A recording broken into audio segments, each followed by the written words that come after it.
जय हिंद। तो हमने पिछले वीडियो में आप लोगों को बतलाया था कि हम लोग अगले दिन ज्योग्राफी का चैप्टर लेकर आने वाले हैं, संसाधन उपयोग। उससे पहले कि हम लोग भारत में राष्ट्रवाद चैप्टर 4 का जो है सुपर 50 एमसीक्यूज कर चुके हैं। अगर आप लोग नहीं देखे हैं तो हमारे चैनल पे जाकर के उस वीडियो को देख लीजिए। चलिए बिना बिना किए हुए इस क्लास की शुरुआत करते हैं। इसका जो है संसाधन एवं उपयोग, सबसे पहले जानेंगे कि संसाधन किसे कहते हैं। तो हमारी मानवीय आवश्यकताओं को पूरा करने वाले वे सभी चीज, जीव जंतु, वस्तु, पशु पक्षी, पदार्थ आदि सभी संसाधन कहलाते हैं। यानी समझिए, जिन जिन वस्तुओं से हमारी आवश्यकताओं की पूर्ति हो रही है वे सभी क्या है, संसाधन है। लेकिन आगे हमने लिख रखा है कि संसाधन भौतिक एवं जैविक दोनों होते हैं। तो संसाधन भौतिक का तात्पर्य हुआ कि संसाधन जो है इसके भौतिक के अंतर्गत आएगा मृदा है, मिट्टी है और खनिज है, जल है। इसके अलावा जो है जैविक के अंतर्गत आएगा पेड़ पौधे, पशु पक्षी, प्राणी, मानव आएंगे। आगे जब हम बढ़ेंगे तो हमने बताया कि मानव संसाधन क्या है।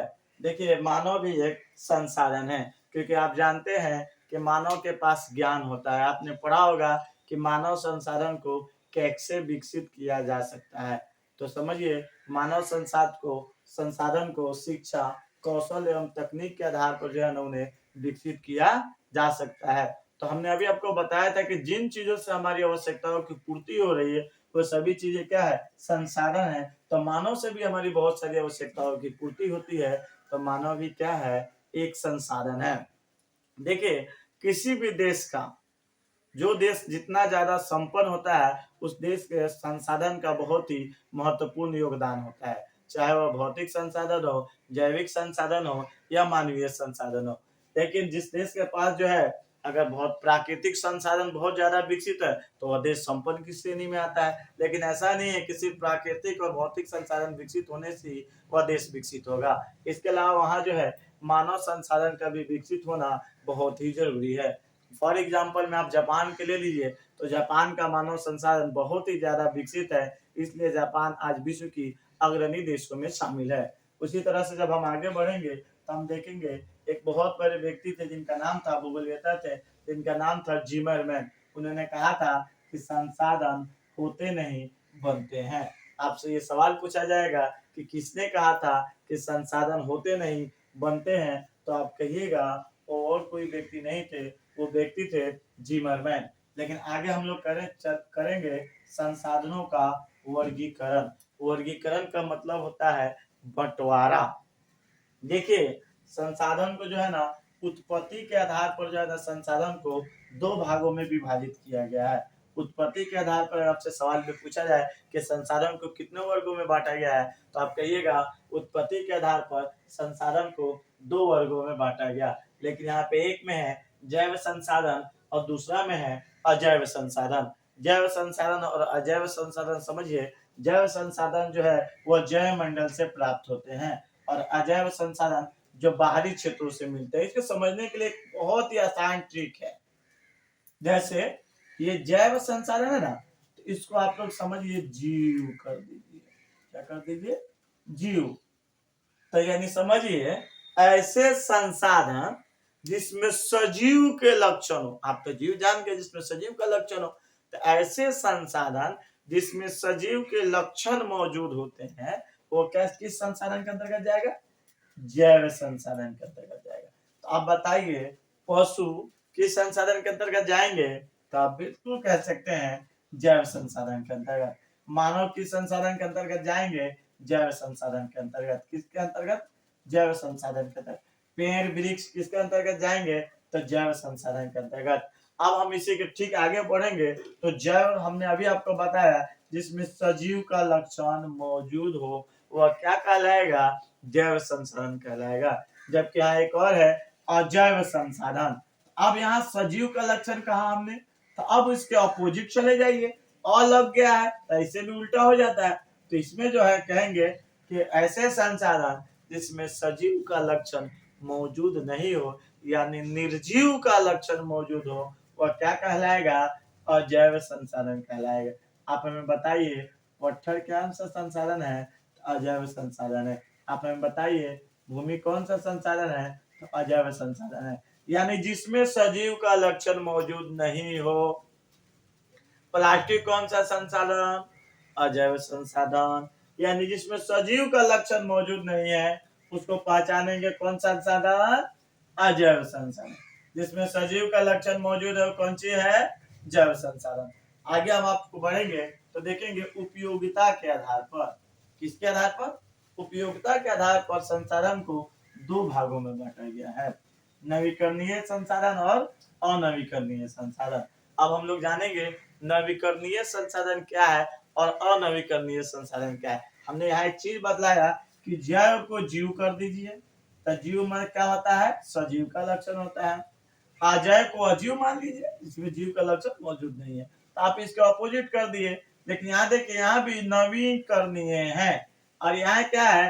अनवीकरणीय है। नवीकरण यानी समझिए, एक बात समझिए, नवीन नवीन हम आपको अपने ये नहीं करे कि यही है, मतलब आपको समझने के लिए हम बतला रहे हैं कि नवीकरणीय को जो है नवीन मान लीजिए। नवीन का अर्थ होता है नया, यानी वो हमेशा नया तैयार होता रहेगा। क्या होता रहेगा? हमेशा नया तैयार होता रहेगा। तो वह कौन सा संसाधन कहलाएगा? नवीकरणीय संसाधन। इसको अपनी भाषा में समझना होगा तो आप समझिए, ऐसे संसाधन जिसका एक बार उपयोग करने के बाद में उसका पुनः चक्रण हो जाता हो या पुनः निर्माण हो जाता हो तो वह क्या कहलाएगा?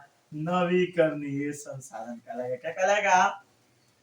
तो अब आपसे अपना सवाल पूछा जाए कि जल कौन सा संसाधन है तो आप कहिएगा नवीकरणीय संसाधन है। कौन सा संसाधन है? जल जो है वह नवीकरणीय संसाधन है। लेकिन यही अगर आपसे पूछा जाए, आपसे देखिए, सूर्य का प्रकाश कभी खत्म होने वाला है? बिल्कुल नहीं। अगर आपसे पूछे सौर ऊर्जा कौन सा संसाधन है तो आप क्या कहिएगा? नवीकरणीय संसाधन है। इसी तरह से अगर आपसे पूछा जाए ज्वारीय ऊर्जा कौन सा संसाधन है तो आप कहिएगा नवीकरणीय संसाधन है। वहीं आपसे पूछा जाए पवन ऊर्जा कौन सा संसाधन है तो आप कहिएगा नवीकरणीय संसाधन है। अगर आपसे पूछा जाए भूतापीय ऊर्जा कौन सा संसाधन है तो आप कहिएगा नवीकरणीय संसाधन। देखिए समझिए, यानी जो चीज खत्म नहीं होना, सूर्य का प्रकाश कभी खत्म हो सकता है, पवन ऊर्जा खत्म हो सकता है, भूमि के नीचे का तापमान खत्म हो सकता है? नहीं हो सकता है। और जो नहीं हो सकता है नवीकरणीय। नवीन मतलब हमेशा ही नया होते रहेगा। अब इसी के अपोजिट जाते हैं, अनवीकरणीय संसाधन। हमने इसका बोला है अपोजिट करने के लिए, उल्टा करने के लिए आपने किया कि जिसमें जान है वो जैव संसाधन, जान नहीं है अजैव संसाधन। नवीकरणीय एक बार खत्म किए फिर दोबारा पुनः चक्र द्वारा प्राप्त कर लिए, कौन सा साधन? नवीकरणीय। लेकिन इसको एक बार उपयोग किए आज दोबारा प्राप्त नहीं हो रहा है, तो जब दोबारा प्राप्त नहीं हो रहा है तो किसके अंतर्गत जाएगा? अनवीकरणीय के अंतर्गत। आपसे पूछे कि अनवीकरणीय क्या है तो क्या कहिएगा? कोयला कहिएगा। कोयला क्या है? अनवीकरणीय संसाधन है। पेट्रोलियम कहे जाएगा तो आप कहिएगा अनवीकरणीय संसाधन है। हालांकि आप जानते होइएगा कि जब पेट्रोलियम कहा जाए तो उसमें पेट्रोल, डीजल, मोबिल, केरोसिन तेल आदि सभी चीजें जो है पेट्रोलियम के अंतर्गत आते हैं। आगे जब हम बढ़ेंगे तो पढ़ेंगे 3 नंबर में बताया गया कि स्वामित्व के आधार पर, उसी के आधार पर, स्वामित्व के आधार पर जो है ना संसाधन का वर्गीकरण 4 तरह के हैं। पहला है व्यक्तिगत। हम लोग लाइन बाय लाइन चल रहे हैं एकदम। ये क्या है? व्यक्तिगत। व्यक्ति यानी देखिए, ऐसा संसाधन जिस पर अधिकार किसी खास व्यक्ति का हो तो वह संसाधन कहलाएगा व्यक्तिगत संसाधन। फॉर एग्जाम्पल, अगर आपका घर है तो आपका है ना, पर्सनल है ना, तो वह संसाधन क्या कहलाएगा? व्यक्तिगत संसाधन कहलाएगा। आपके घर में जो भी सामान है तो सब क्या है? व्यक्तिगत संसाधन है। अब देखिए, यानी किसी सिर्फ विशेष व्यक्ति का हो ऐसा संसाधन जिस पर किसी विशेष व्यक्ति का अधिकार हो, यानी सबका नहीं है, सिर्फ उसका अधिकार है, तो वह क्या कहलाएगा? व्यक्तिगत संसाधन कहलाएगा। कौन सा संसाधन कहलाएगा? व्यक्तिगत संसाधन कहलाएगा। आगे हम लोग बढ़ेंगे इसी कड़ी में। अब आगे जो 2 नंबर में है यह लिखा हुआ है सामुदायिक संसाधन। देखिए समुदाय, अब देखिए ये व्यक्ति, व्यक्तिगत यानी किसी विशेष व्यक्ति का, इस पे क्या लिखा, सामुदायिक। आगे इसको देखिए समुदाय, कौन सी लोगों, समुदाय, समुदाय का मतलब होता है समूह। तो जो सामुदायिक संसाधन होता है, इस पर किसी विशेष व्यक्ति का अधिकार नहीं होता है, इस पर पूरे समाज का अधिकार होता है, पूरे समुदाय का अधिकार होता है। वह संसाधन कहलाता है सामुदायिक संसाधन, जिसका उपयोग हर एक व्यक्ति कर सकता है। फॉर एग्जाम्पल, सड़क कौन संसाधन है? अगर आपसे हम पूछे कि सड़क कौन सा संसाधन है, तो आप कहिएगा व्यक्तिगत। पार्क, सॉरी, आप कहिएगा सामुदायिक। पार्क कौन सा संसाधन है? तो सामुदायिक।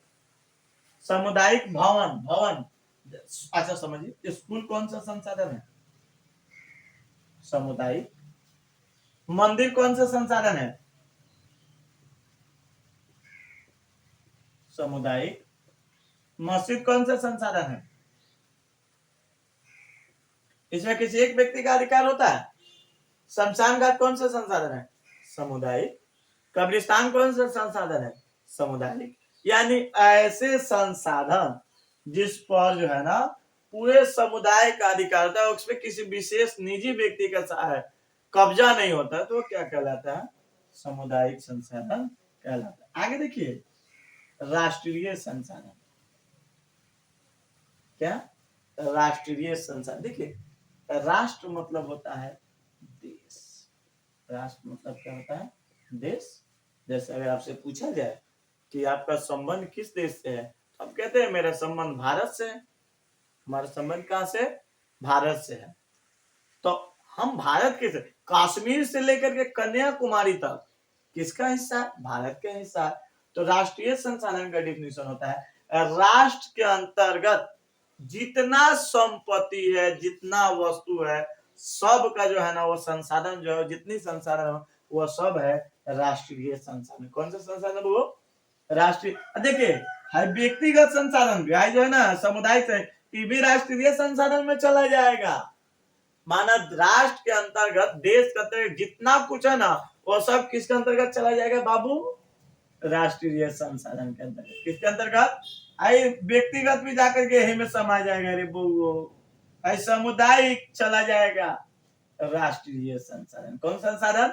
राष्ट्रीय संसाधन। यानी देश के अंतर्गत जितना भी वस्तु है, भौतिक हो, जैविक हो, वो सब क्या कहलाएगा? राष्ट्रीय संसाधन। आगे हम लोग बढ़ते हैं, आगे है अंतरराष्ट्रीय संसाधन। अंतरराष्ट्रीय, राष्ट्रीय नहीं है, अंतरराष्ट्रीय। इससे एक निर्धारण किया गया समुद्र तट से,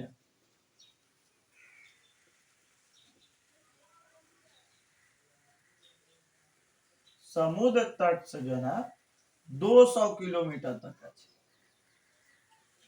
यानी अगर आपका देश का सीमा पर है तो वहां से अगर समुद्र है तो वहां से जो है ना 200 किलोमीटर तक का क्षेत्र जो है ना वह जिस राष्ट्र का यानी जिस देश की सीमा से पर उसको दे दिया जाता है कि आपका इस पे कब्जा रहेगा। और 200 किलोमीटर के छोड़ करके बाकी जो होता है ना संसाधन होते हैं, वह संसाधन अंतरराष्ट्रीय संसाधन कहते हैं। अब आप कह रहे हो सर कि 200 किलोमीटर के छोड़ला के बाद में केकरा हो जाए, तो इसका जो है ना इसकी देख रेख अंतरराष्ट्रीय स्तर पर जो अनुसंधान बनाए गए, संस्था बनाए गए, जैसे आप लोगों ने पढ़ा है कि यूनिसेफ है, संयुक्त राष्ट्र संघ है, ऐसे बहुत सारे अंतरराष्ट्रीय स्तर के संस्थाएं है जिनकी कार्यक्रम यहीं से चलाया जाता है। इनसे जो भी पैसे अर्जित होते हैं और भी बहुत सारे देश देते हैं, तो अंतरराष्ट्रीय संसाधन कहलाते हैं। तो आपने समझा व्यक्तिगत पर केकरा है वो किसी विशेष व्यक्ति पे अधिकार है, वो पर्सनल यूज करेगा। सामुदायिक, जिसका उपयोग पूरा समाज कर रहा है। अब आप सोचना है किसका उपयोग पूरा समाज करता है? अरे सड़क पर तो सब कोई चल सकता है, इसको कोई रोक सकता है नहीं।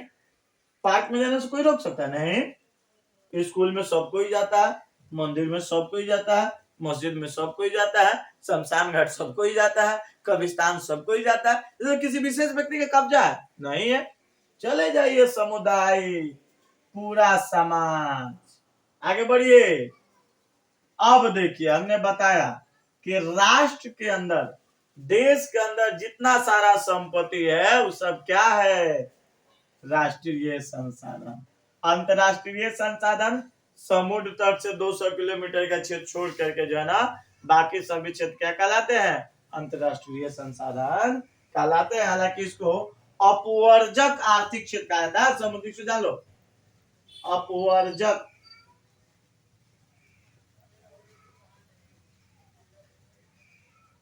अपवर्जक आर्थिक क्षेत्र। कौन क्षेत्र? अपवर्जक आर्थिक क्षेत्र। आगे हम लोग बढ़ते हैं और नंबर 4 पे आते हैं। लिखा है कि विकास की स्थिति के आधार पर जो है ना संसाधन को चारों भागों में बांटो। एकदम आसान भाषा समझिए। संभाव्य ना कॉलेज कोनो चीज में संभावना है कि यहाँ ये चीज हो सकता है, तो ऐसे संसाधन जिससे मिलने की संभावना है वो उपलब्ध है लेकिन अभी उसका उपयोग नहीं किया जा रहा है, तो वह क्या कहलाएगा? संभाव्य संसाधन। यानी हमारे पास उपस्थित तो है, संभावना तो है मिलने की, लेकिन अभी तक इसका उपयोग नहीं किया जा रहा है। आगे बढ़िए ना कहली बस संभावना बहु है चीज हो सकेला ना।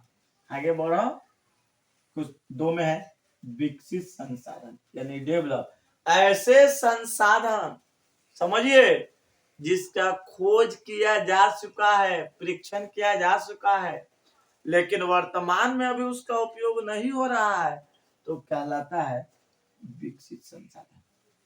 अब आगे समझिए भंडार संसाधन। कौन संसाधन? भंडार। भंडार से मतलब क्या होखेला? जमा। तो ऐसे संसाधन जो हमारे पास उपस्थित है, उपलब्ध है, लेकिन प्रौद्योगिकी के अभाव में हम उसका उपयोग नहीं कर पा रहे हैं, वो हमारे पास जमा है। फॉर एग्जाम्पल समझो जल। जल के सूत्र क्या होखेला? H2O, हाइड्रोजन और ऑक्सीजन। इसका मिश्रण से बहुत सारी चीजें तैयार किया जा सकता है, लेकिन अभी हमारे पास उतना टेक्निक डेवलप, प्रौद्योगिकी डेवलप नहीं है। ये कहलाएगा भंडार के जमा करके रख ले। आगे देखिए 4 में देखिए क्या है? संचित। क्या वो? संचित।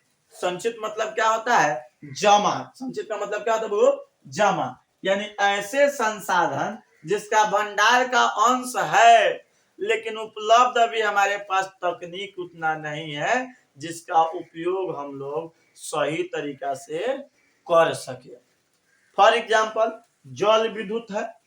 जल विद्युत से तो बिजली उत्पादन हो रहा है, लेकिन तटबंध है जिससे बहुत अत्यधिक मात्रा में तकनीक लगा करके जो है ना उसका उपयोग किया जा सके, उतनी संसाधन, उतनी तकनीक, उतनी टेक्नोलॉजी अभी डेवलप नहीं है, तो कहलाएगा संचित संसाधन।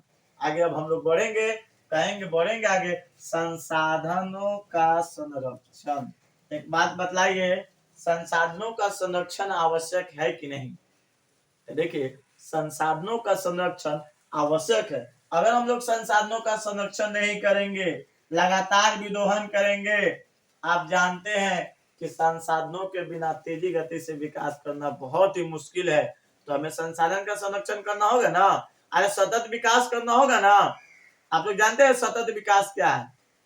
देखिए सतत विकास जो होता है यानी अभी ऐसा विकास जिसमें वर्तमान की आवश्यकताओं की पूर्ति जो कर रहे हैं लेकिन भविष्य का ध्यान रख करके कर रहे हैं।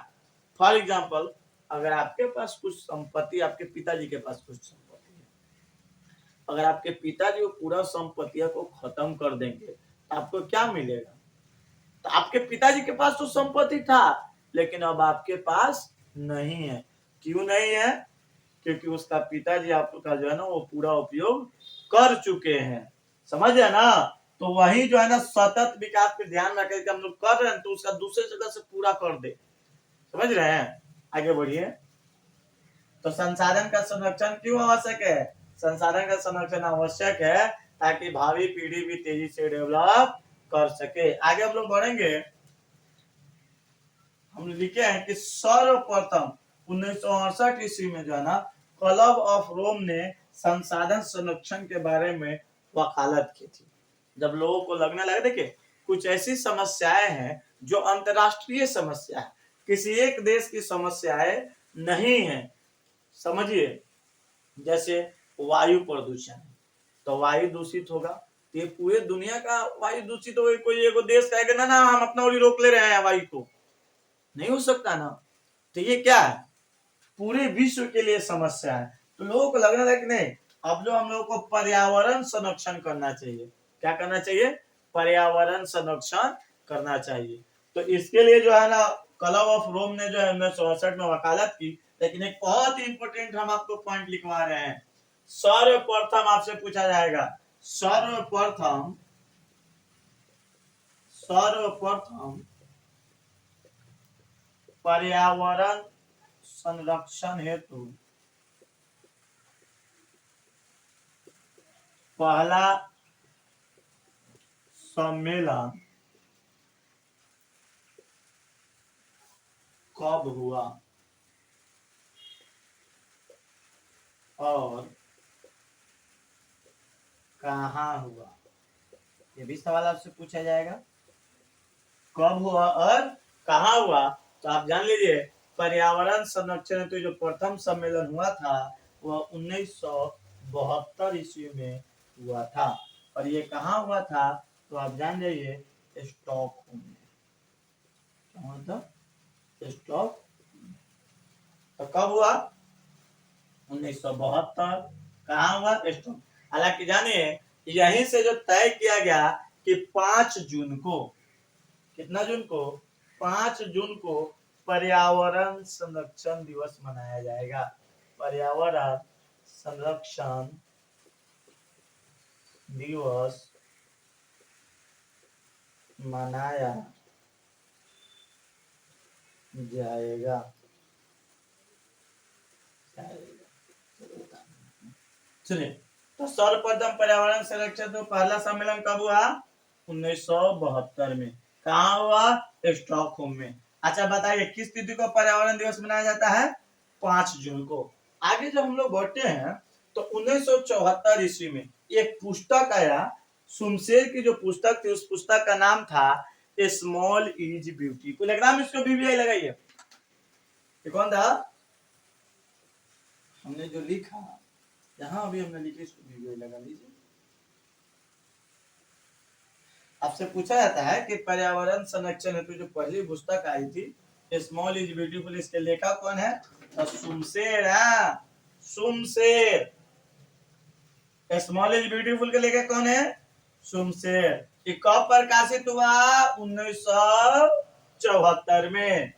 अच्छा, इसमें अगर आपसे पूछा जाए कि स्मॉल इज ब्यूटीफुल पुस्तक के लेखक जो, सॉरी, लेखक तो आपने बताया कि सुमशेर थे, इसमें किसकी बातों को जो है ना छापा गया था, किसके विचारों को, तो आप कहिएगा महात्मा गांधी। क्या कहिएगा, महात्मा गांधी।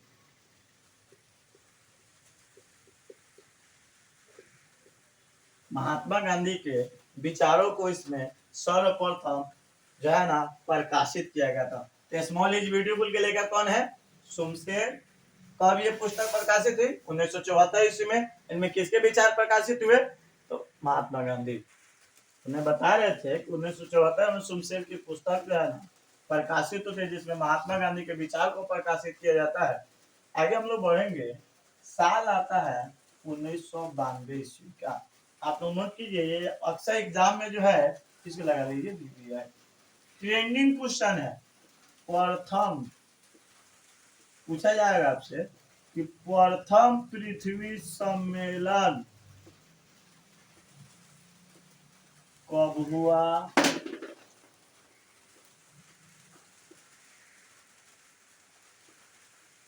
1992 में। क्या कहिएगा आप लोग, कब हुआ, तो आप समझ जाइएगा 1992 में।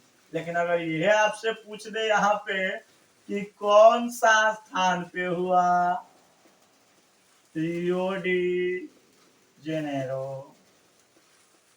कहाँ हुआ था, तो आपसे पूछा जाएगा कि प्रथम पृथ्वी सम्मेलन कब हुआ, तो 1992 में। कहाँ हुआ, तो रियो डी जेनेरो में। ये कौन सा जगह पे है, लिख लो ना ब्राजील। कहाँ है, ब्राजील में। आगे बढ़ेंगे, साल आता है 1997 का, और होता है क्या, द्वितीय पृथ्वी सम्मेलन। क्या होता है, द्वितीय पृथ्वी सम्मेलन। ये पर्यावरण, अच्छा सुनिए, आपसे पूछा जाए कि प्रथम पृथ्वी सम्मेलन 1992 में हुआ, और द्वितीय पृथ्वी सम्मेलन 1997 में क्यों हुआ? तो प्रथम पृथ्वी सम्मेलन में जो बातें कही गई थी उसको पुनः विचार करने के लिए हुआ। ये कहाँ हुआ? तो आप जान जाइए, न्यूयॉर्क। आप जानते हैं न्यूयॉर्क किस देश में है? अमेरिका में। कहाँ है, लिख देते हैं। फिर आप लोग कंफ्यूजन में चले गए, न्यूयॉर्क कहाँ है, फिर कहने लगे कहीं और है। कहाँ शहर का है, ब्राजील लिख दिया, इधर छोड़ रहे हैं। तो समझा न बहु, 92 में भेलो, और बाद में कब भेलो, 97 में। तो में कौन साल लगा, ये बीच में कौन साल लगा? तब 92 से 97 आने में कितना लगता है समय? तो 5।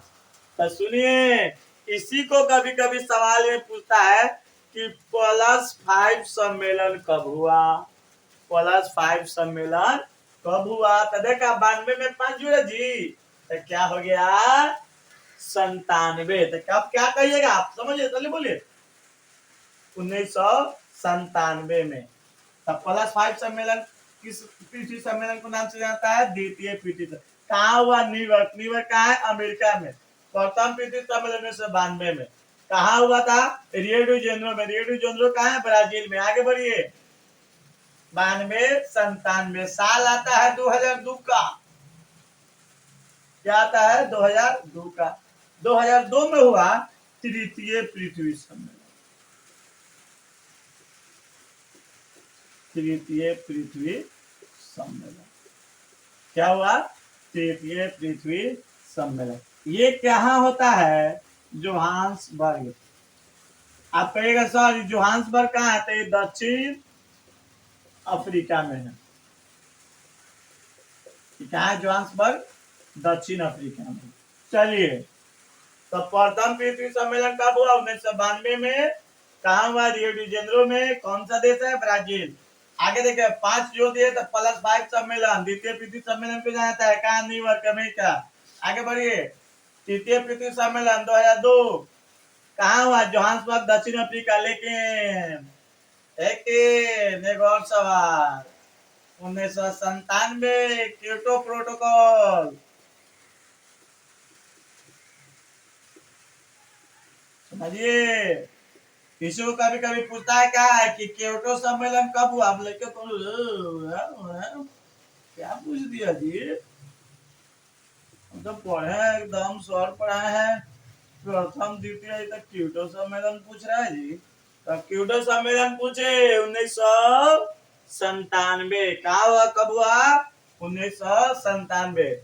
इस तरह से जो है हम लोग जो है ना आज संसाधन चैप्टर को 1 शॉर्ट वीडियो में कंप्लीट कर लिए हैं।